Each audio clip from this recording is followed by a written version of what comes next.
Ito pala yung ating easy torta recipe. Nag-share kong video sa inyo ngayon.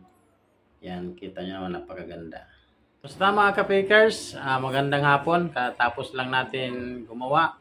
For today's video, may nag-request kayo sa atin. Gumawa daw ako ng royal torta na maumbok. Kasi yung mayroon na ako ginawa nito mga ka-bakers, hindi siya maumbok masyado. Kaya ang gusto niya ay yung maumbok daw na royal torta recipe. Kagaya daw ng mga ginagawa ko nitong mga huling ina-upload ko. Ito po siya, yung nag-request. Kaya for today's video, yan ang gagawin na share ko sa inyo na rin, royal torta recipe na maumbok. So yan, panoorin nyo lang matapos yung video na to. Kung bago ka pa lang dito sa channel ko, huwag kalimutan ni like, subscribe. Maraming salamat mga ka-baker. Let's go this. At ito na nga yung ating mga ingredients. Naglagay tayo ng mantika, 3/4 can. Pwede kayo gumamit yan ng lata ng iba. Yung royal natin, bali 1 kalahati yan. Unahin natin paglagay dyan is 1 cup muna. Katumbas niya ng 1 can ng lata ng iba. Para mas malinaw, no? Yan. Tapos, asin, 10 grams. Haluin lang natin hanggang matunaw yung asin. Yan mga kabikers. Shout out pala doon kay Ren, kay Ma'am Ren, yung nag-request ng video na to, yung maumbok na royal. Royal, torta na royal. So ayan, maglagay tayo ng asukal. 750 grams. Tunawin natin uli hanggang matunaw talaga yung asukal. Importante yun. Ma-mix na rin natin kasama yung ating asin. So ayan mga kabikers.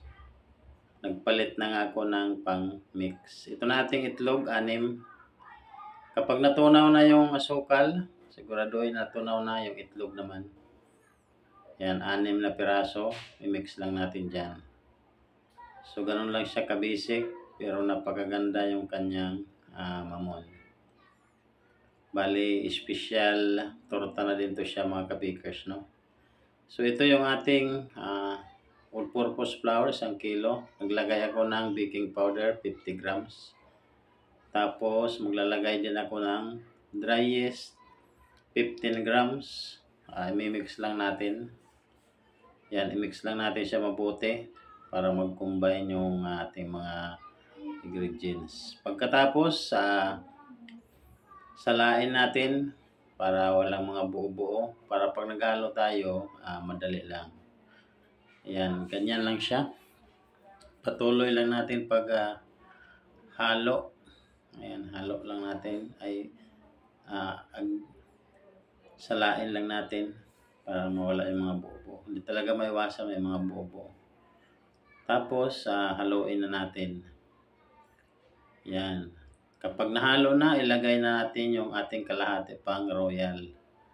So, para makumpleto yung 1 kalahating royal. So, ayan. I-mix na natin hanggang maging smooth na siya.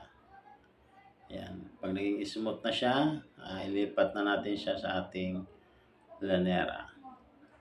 So, ayan mga kabikers. Ganyan lang paggawa ng royal torta recipe.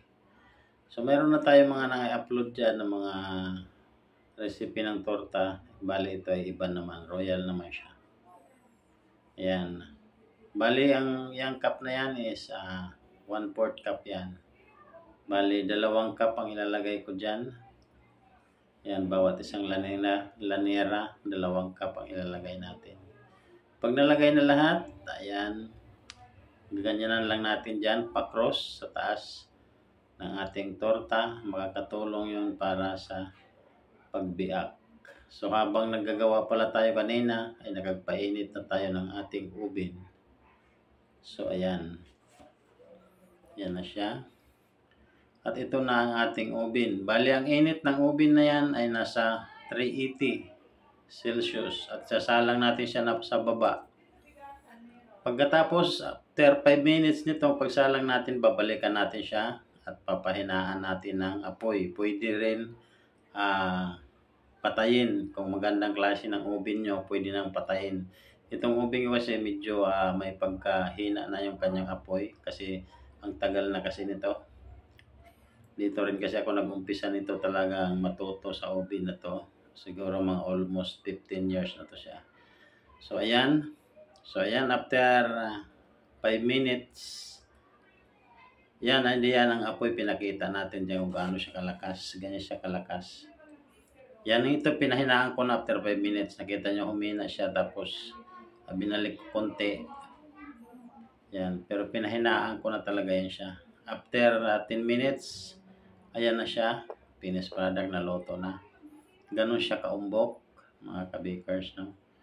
Yan, ito na yung finished product ng ating Easy Royal Torta Recipe. Yan, pwede nyo pagkakitaan yan mga ka-bakers. 20 pesos ang isa. Pwede na yan. Depende na lang sa inyo kung magkano yan ibibenta. So ito na nga, finished product. Bago tayo magtapos, shout out kay Ray.